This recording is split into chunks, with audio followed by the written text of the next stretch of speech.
आवाज तर ऐकलाच असेल ना की तिळाची चिक्की किती कुरकुरीत झाली.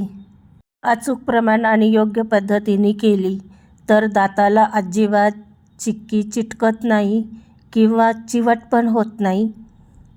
तर यासाठी ना जितकी तीळ घेतली ना तितकाच गूळ वापरायचा. काठोकाठ वाटी भरून आपण तीळ घेतली ना तर काठोकाठ गूळ घ्यायचा वाटी भरून. तर इथं आहे ना गावरान तीळ घेतलेली मी, थोडं काडी कचरा होता तर काढून टाकली. पॉलिशची पण तीळ घेतली तरी पण चालती. तर 2 वाटी तीळ आणि 2 वाटी गूळ मी चिरून घेतला अगोदरच.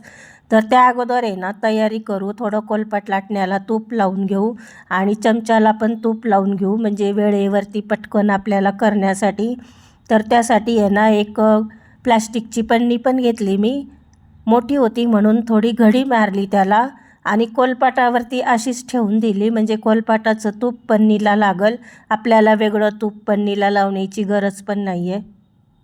ही तयारी आहे ना अगोदरच करून ठेवायची आणि त्यानंतर आहे ना मंद आचेवरती 2 वाटी तीळ टाकून एकदम मंद आचेवरती खमंग होईपर्यंत तीळ भाजून घ्यायची. जेव्हा चटचट उडायला लागल तीळ तेव्हा समजायचं की खरं तीळ भाजल्या गेली आणि त्यापेक्षा जास्त भाजायची नाही, नाहीतर वास येतो त्यात जळालेला करपट. तर आता आहे ना तीळ चांगली भाजून झाली तर आपण तीळ काढून घेतली आणि 2 चमचे आहे ना पॅनमध्ये तूप टाकलं. तूप थोडं वितळलेलंच आहे तर 2 वाटी गूळ टाकला आणि गूळ वितळून घ्यायचा. थोडासा गॅस मोठा करून, एकदम फुल गॅस पण नाही करायचा, मध्यम गॅसवरती गूळ वितळून घ्यायचा आणि गूळ वितळल्यानंतर एकदम बारीक गॅस करायचा, मंद आचेवरती पाक तयार करून घ्यायचा. तर आपला गूळ आहे ना विरघळत आला आणि गूळ विरघळल्यानंतर फक्त 2 ते 2.5 मिनटामध्ये आपला पाक तयार होतो.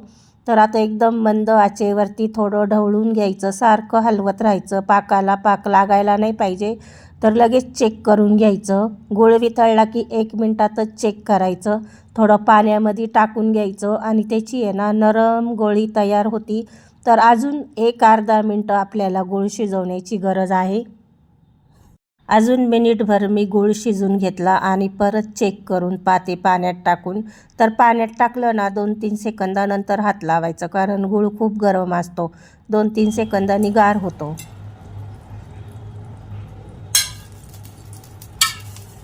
तर असा आवाज यायला लागतो, टणकन टणकन आवाज आला की गूळ आपला पाक आपला तयार झाला. आणि अगोदर गॅस बंद करायचा. गॅस बंद करून मग तीळ त्याच्यामध्ये टाकून द्यायची आणि पूर्ण असा एकजीव करून घ्यायचा. पण ही प्रोसेस आहे ना खूप लवकर लवकर करावा लागते. लवकर लवकर हालून त्याच्यामध्ये तीळ आहे ना पूर्ण गुळामध्ये पाकामध्ये मिक्स करून घ्यावा लागते. आपण गॅस अगोदरच बंद केला तर तीळ टाकून आहे ना पाक थंडा व्हायला लागतो.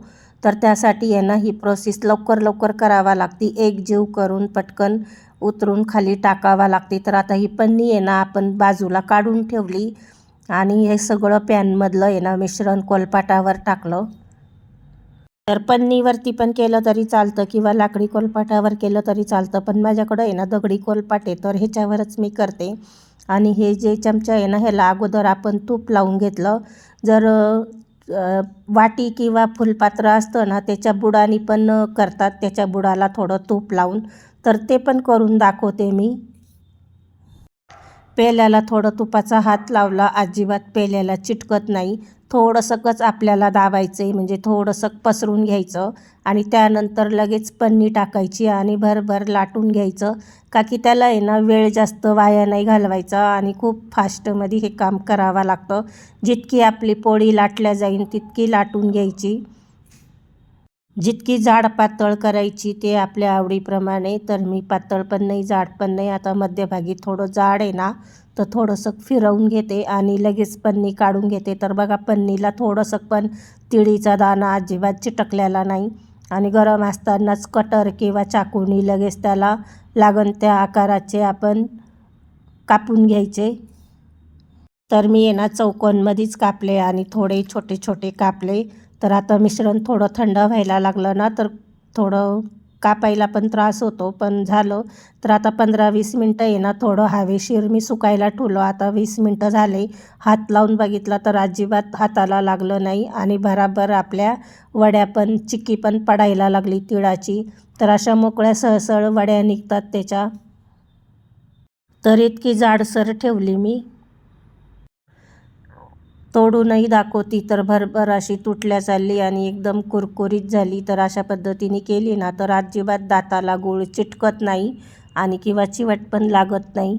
तर अशी छान आपली तिळाची वडी तयार झाली.